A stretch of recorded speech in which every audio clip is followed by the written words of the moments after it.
My name's Adam James, and this here that you can see is my crazy wall chart with me trying to work out what I'm doing at the moment. And up top you can see the words Ola Ola, and this is the sort of title, the working title of the group, our kind of collective identity, the group that I made in a wood in Sherwood Pine Forest with 9 people, myself included, over 8 days. Abola! Olo, olo! So why did I go to the wood, and why would I want to take 9 people to the wood, and who would be crazy enough to want to come and live in like wooden shelters in October with me in Nottingham where it's very cold? It all started with a kind of question really that came after a performance that I'd done. A kind of question came about which was what would happen if my performers, what would happen if you left them in the space, in the performance space for a week?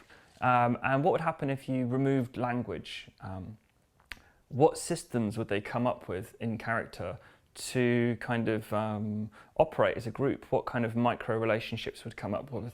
What hierarchies? Well, wouldn't that be a great opportunity just to take a bunch of people and stick them in a space and leave them for a week, feed them and give them somewhere to go to the toilet, but just leave them to it, and then come back in a week and see, a bit like, as I say, it's a bit of a weird experiment. So my time in the forest was kind of an opportunity to do almost just that. It felt kind of perverse. I felt like a creepy scientist in a way. I had 1,000,001 ideas going there, but having come out the other end of it, having been there for a week, the things that felt most useful or have the most sort of meat on them were language and how you create language from scratch.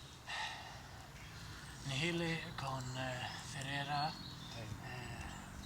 Contera. The language game, we sat around a table, everybody took everything out of their pocket, put it on the table, and then one by one, in a circle, which was a kind of recurrent theme, everything seemed to happen in circles. One by one, people would pick something up, someone would pick something up and give a new word for it, you know, and it might be a lighter or a bit of paper or a camera or a phone. So within a sort of relatively short amount of time, we'd created some words which didn't exist before and sounds we'd never made before to describe these objects. Moving on from that, we realised that what we didn't have words for and we hadn't talked about was how, well, what's the word for the finger that's used to point at the thing? And if we need to know the word for the finger, what's the word for the fingernail? And what's the word for the hand? What's the word for the arm, the shoulder, the torso, the head, the eyes? And so it's ma, si, ma. And then we had, so everything kind of, we had like, you could add a C or a CC onto a word to imply it was small or very small. And so we would use things like that. Then we would think about plants and fauna in relation again to our bodies. So we'd be like, this is a small leaf, this is a slightly bigger leaf, this is a branch, this is a tree, this is a forest. And so it was interesting how quickly and we were able to come up with a language to describe our environment.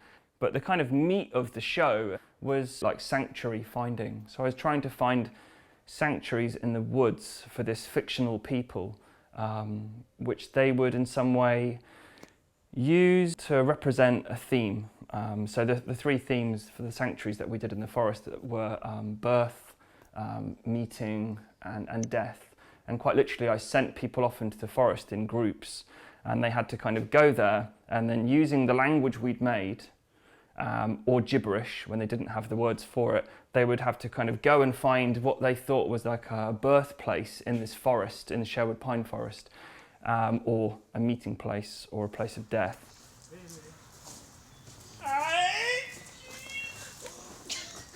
And then they all had to come back, and we had to then present these sanctuaries, these themed spaces, as kind of improvised performance pieces, collaborative pieces. So it might be like the dappled sunlight on the soil, and you felt like it had some kind of significance or purpose other than what it normally meant. So then how would you communicate that to the group when you came back?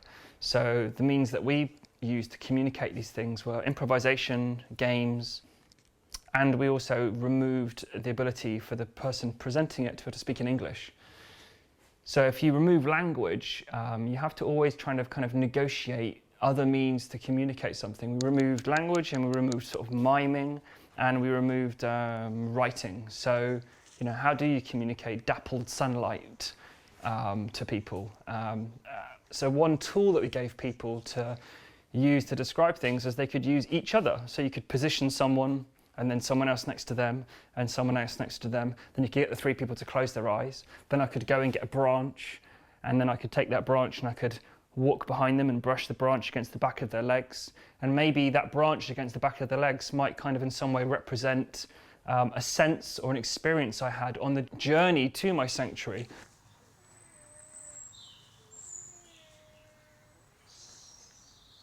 And this is my means of kind of choreographing my time in the gallery, and is my means to kind of try and bring some structure to what is quite a chaotic process, I guess, in essence.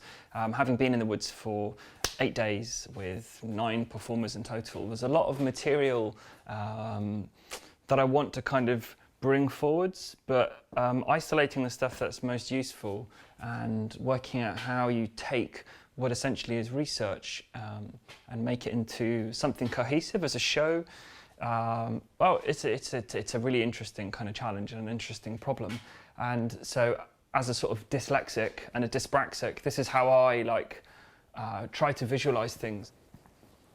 I'm really keen for this show to be not a sort of presentation of polished performances and choreographed pieces, because that's not what it is, and that's not what I'm interested in. In a way, I kind of want to have a kind of a conversation and a kind of exchange, if you like. I'm thinking this as a sort of stepping stone from the forest into London and the gallery. And so the question that I want to ask, both of myself, but of also the project as a whole, is what purpose do the Ola Olas have here in the city, in London? What is it they can communicate? How can a language, a new language that didn't exist before, and rituals and all the various things that we have made from scratch, what can those things say about us here?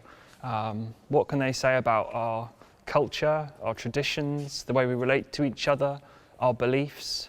Can they talk about things that we've lost? Can they talk about things that we've forgotten? And can they try to in some way create some kind of exchange between the forest and the city, the green space and the metropolis?